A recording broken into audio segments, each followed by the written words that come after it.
Welcome back to another week of Bowling in the Years. This week I believe we're doing the year 1993. Yeah, 1993, the year the World Wide Web was created by CERN in Switzerland, changing the world. It's a big year. Absolutely, and a huge year in bowling. And when I was thinking about 1993, a lot of sadness for me, because a lot of the great players that are prominent in 1993 are no longer with us. So that's, kind of a changing of the tide, as it were. Yeah, bit of a handover. Handover between generations. Yeah.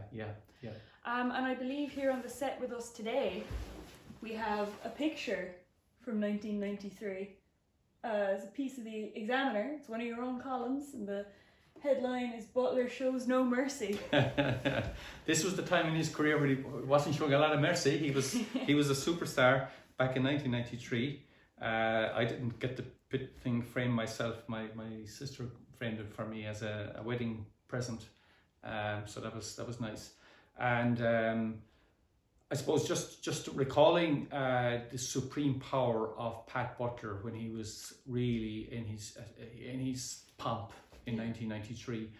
The Munster final was played in Ballyshonen against Sharon O'Driscoll, who we mentioned other weeks, a great player.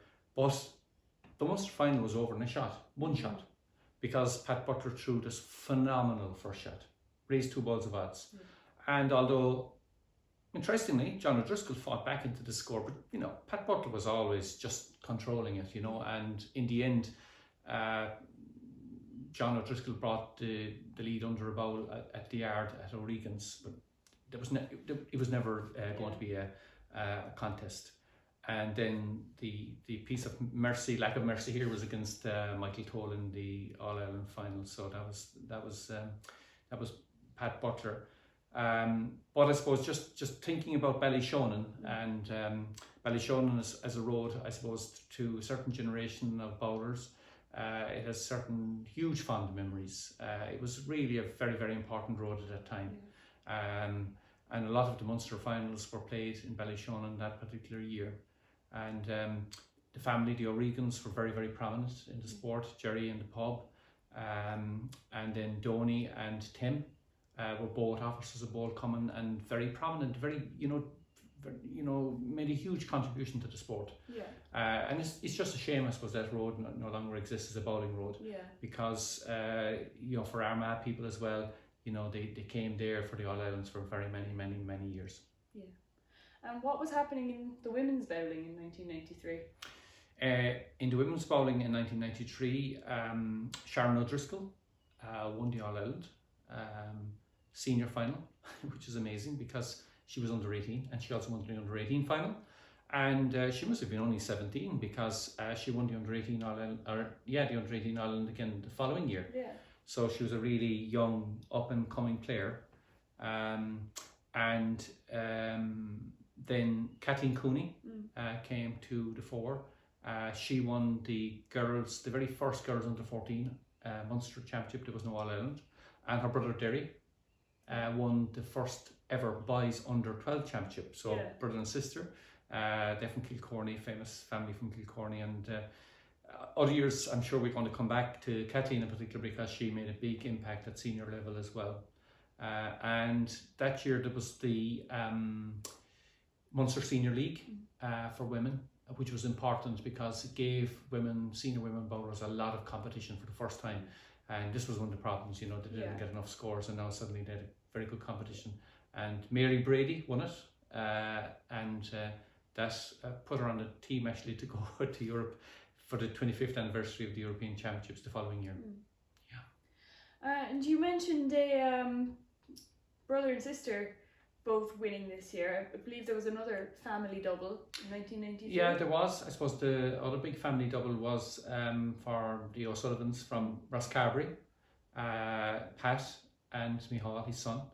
And Pat won the Munster Junior C final in a mighty battle actually to win it. And he also became the very first youth officer of ball coming, and he had a huge impact actually in that role. He did a great job, a lot of innovation, a lot of new things happened for the underage. And Micheál won the Munster Championship beating no less a player than Donegal O'Brien in a famous road called Glown. And Glown is one of those roads that there's no longer any bowling on either. Yeah. And it was run by Con Kelleher and Dan Hurley. And they were great friends, and they were great people for the sport. And unfortunately, both of those have passed on, and the road has passed on as well, because you couldn't really bowl on it now. It's a very, very busy road. Yeah. And I do think you wanted to talk about the old timers this week. I did. I just wanted to mention a few of them very, very quickly. I suppose the one that really was a very, very big year for was John O'Driscoll. I suppose it's a bit like New York, so good they named him twice. So John O'Driscoll is from Bandon, and he won the Vintage Championship, beating no less a player than Mick Barry at Ballyshannon, and he also beat Dennis O'Driscoll in the semi-final. So he got the two biggest possible scalps in that year, so that was a huge thing for him. Yeah. Dennis Collins won the Munster Veteran final, beating another great player called Dooley O'Mahony from Ballincollig. And I remember Dooley had an injury in his eye. He was hit by a bowl sometime in his life, and he was a great character. And Dennis is still very active. He's coaching the Sexton girls from Timoleague now to win All Irelands. Yeah. So that was him. And the other person I just wanted to mention very, very briefly, I suppose, was Joe Bradley from Blarney. And Blarney was a huge bowling place in the past, and less so now. But I did an interview with Joe Bradley in that year, and he spoke a lot about the bowling and the traditions there, and Blarney as well. A lot of interesting stuff about Blarney history. It's kind of a big year for a lot of your big names. Yeah, and I mentioned Pat Butler, who won. He was the first player to win 3 King of the Roads in a row, and amazing, his last one. Yeah. Then Mikey Gould. It was a big year for Mikey Gould. He won the Intermediate All Ireland. And in the Munster final, he beat Jerry O'Leary from Blarney. And Jerry's father Dan was very involved in ball coming as well. And unfortunately, Jerry died in a car accident afterwards. So that was another kind of sad memory from that particular year. Yeah. So I think they're the main things that I can think of. Oh yeah, of course, the Confederation Cup was held in Kilkenny, Confederation of Kilkenny, and the Red Crowley Cup in Clancool, which is a historic road as well. And James Buckley won both of those. And Michael Toll won the Joe McVeigh Cup at Bolfada against Michael Buckley. So they were probably the big ones.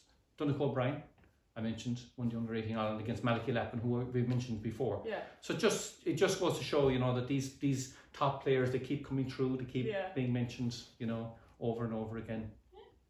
Well, it's, as ever, a very, very interesting and informative look back on what you remember from all these years. Yeah, these are very short videos. It would be nice to spend an hour on them, but I don't think anyone would have the patience to watch for an hour.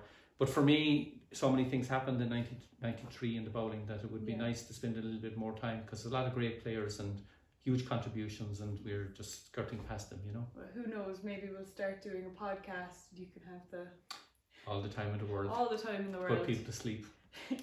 But for now, we're going to finish up here. Thank you, Seamus, for once again joining us. Yeah. On a slightly different set this week. Better look at the pictures. Yes. And thank you for watching. Thank you very much. Bye-bye. See you soon.